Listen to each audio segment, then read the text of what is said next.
이번 에피소드는 수유 중 약물 복용 이야기입니다. 수유 중 약물 복용은 피해야 할지 조정할 수 있을지 판단이 필요한 문제입니다. 이 영상에서는 모유로의 약물 전달과 노출 구조를 바탕으로 수유를 중단하지 않으면서 위험을 관리하는 기준을 정리합니다. 수유는 약물이 아기에게 도달하는 별도의 전달 경로입니다. 임신 중에는 약물이 태반을 통해 전달되지만 수유 중에는 약물이 혈액에서 모유로 이동할 수 있습니다. 중요한 점은 모유가 혈액의 연장이 아니라는 것입니다. 모유는 혈액과는 성분과 환경이 다른 독립된 약동학적 공간입니다. 따라서 수유 중 약물 전달은 단순한 잔여 효과가 아니라 약물의 물리화학적 성질과 모유 환경에 따라 결정되는 약동학적 이동으로 이해해야 합니다. 왜 임신 때 안전하던 약이 수유에서는 문제가 될 수 있을까요?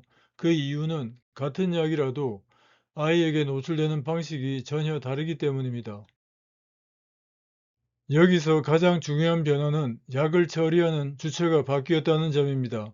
임신 중에는 태아가 약물에 직접 노출되더라도 그 처리는 태반과 모체의 대사를 거쳐 이루어집니다. 하지만 수유 중에는 상황이 다릅니다. 아기는 모유를 통해 약물에 직접 노출되고 그 약물을 스스로 처리해야 합니다. 문제는 아기가 이 약물을 아직 감당할 수 없다는 점입니다. 같은 양의 약이라도 아기에게는 체중 대비 노출량이 훨씬 큽니다. 여기에 수유는 하루 한 번이 아니라 반복적으로 이루어집니다. 즉, 노출은 끊기지 않고 누적됩니다. 그런데 이 약을 처리해야 할 아기의 몸은 아직 준비가 되어 있지 않습니다. 간의 약물 대사 효소, 특히 CYP나 UDP 글루큐로닐 트랜스퍼레이즈 계열은 성인 수준으로 성숙하지 않았고 신장을 통한 배설 기능 역시 충분하지 않습니다. 더구나 중추신경계를 보호하는 혈액-뇌 장벽도 완전히 형성되기 전입니다. 그래서 수유 중 약물 노출의 위험은 얼마나 많은 약이 들어오느냐보다 그 약을 처리할 수 있느냐의 문제로 바뀝니다. 사실 수유 중 약물의 위험성은 약의 종류가 아니라 아기에게 실제로 도달하는 노출의 크기와 구조로 판단합니다. 그렇다면 어떤 지표로 특정 약물이 위험하다고 판단할 수 있을까요? 수유 중 약물은 단순히 모유로 전달된다는 이유만으로 금기 약물이 되지는 않습니다.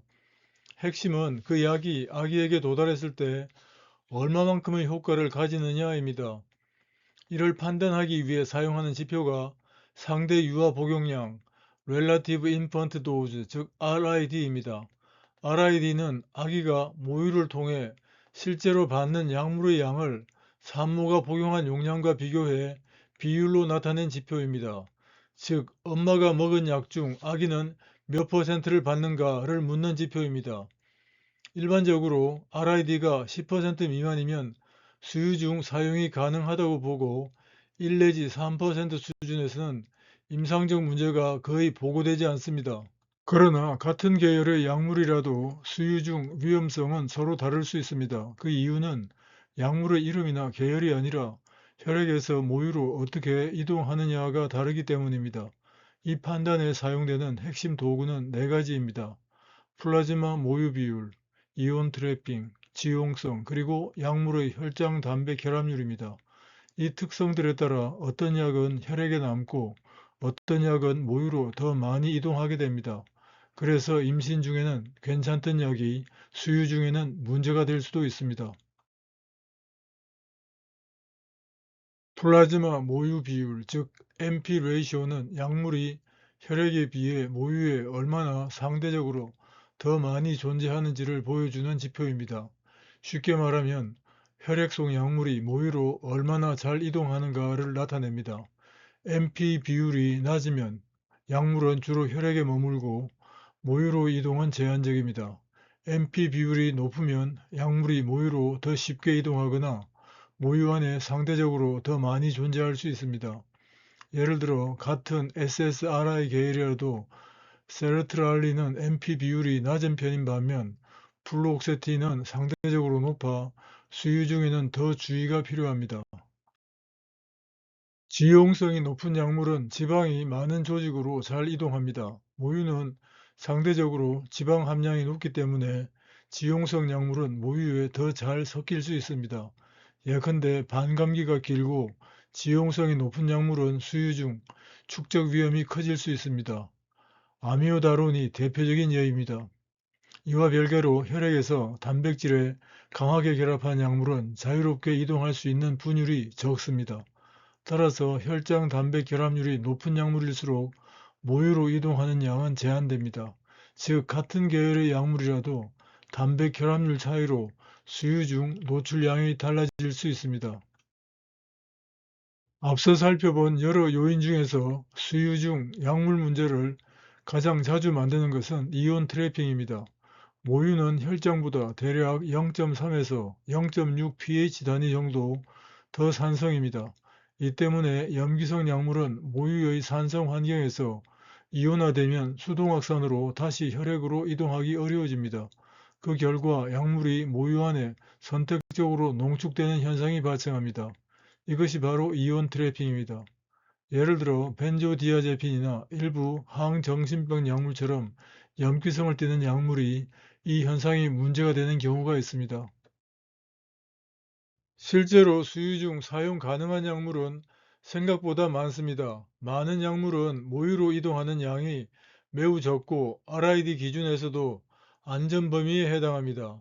진통제 중에서는 아세토아미노펜과 이부프로펜이 대표적입니다. 항생제에서는 페니실린계와 세팔로스포린계 항생제가 비교적 안전하게 사용됩니다. 항우울제 중에서는 세르트랄린과 파록세틴이 수유 중 사용 가능한 약물로 알려져 있습니다.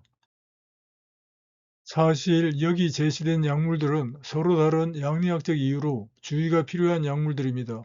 그중 일부에서는 앞서 설명한 이온 트래핑이 위험성을 높입니다. 코데인과 트라마돌 그리고 일부 SSRI나 항간질제는 이온 트래핑으로 모유 노출이 증가할 수 있습니다. 반면 벤조디아제핀이나 수면제 그리고 1세대 항히스타민제는 이온 트래핑보다는 진정이나 졸림 작용 자체가 문제입니다. 게다가 조울증 치료에 사용되는 리튬이나 부정맥 치료제인 아미오다론은 장기 복용 시 체내 축적 우려가 있어 수유 중에는 특히 주의가 필요합니다. 그래서 중요한 것은 무조건 피하는 약이 아니라 가능하다와 주의가 필요하다를 구분하는 것입니다. 수유 중 정신과 약물의 복용에 관해서는 이미 기술한 것처럼 일부 SSRI와 항불안제는 조건을 따지면 수유와 병행이 가능하지만 약물별 특성에 따른 판단이 필요합니다. 그렇다면 현실적으로 모유 수유와 약 복용을 어떻게 병행할 수 있을까요? 사실 이건 의외로 간단한 전략부터 시작할 수 있습니다. 예를 들어 규칙적인 수유 간격이 있다는 점을 고려할 때 약물을 수유 직후에 복용하는 방법이 있습니다.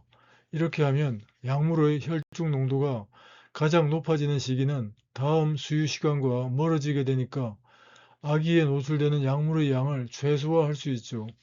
또한 약의 반감기, 즉 몸에서 사라지는 속도도 고려해야 합니다. 반감기가 짧은 약은 빠르게 몸에서 빠져나가니까 수유와 병행하기에 유리합니다. 반면에 반감기가 길거나 지용성이 높아 모유에 축적되기 쉬운 약물은 조금 더 주의가 필요합니다. 이런 전략들을 알면 복용을 멈출까가 아니라 어떻게 병행할 수 있을까를 중심에 놓을 수 있습니다. 그러면 이런 약물 정보들은 어디서 확인할 수 있을까요? 가장 신뢰할 수 있는 정보원 중 하나는 미국 국립보건원에서 제공하는 락트메드라는 데이터베이스입니다. 이 사이트에서는 약물마다 모유중 농도, 유아에게 미치는 영향, 권장 여부 등을 과학적 근거에 따라 정리해 두었습니다.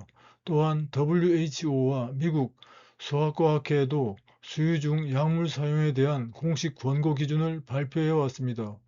국내에서는 식약처 의약품 정부 포털이나 가장 가까운 병원 약사나 산부인과 전문의 상담도 매우 유용합니다. 마무리합니다. 수유 중 약물 사용은 된다, 안 된다의 문제가 아닙니다. 대부분의 경우 중단이 아니라 조정의 문제입니다.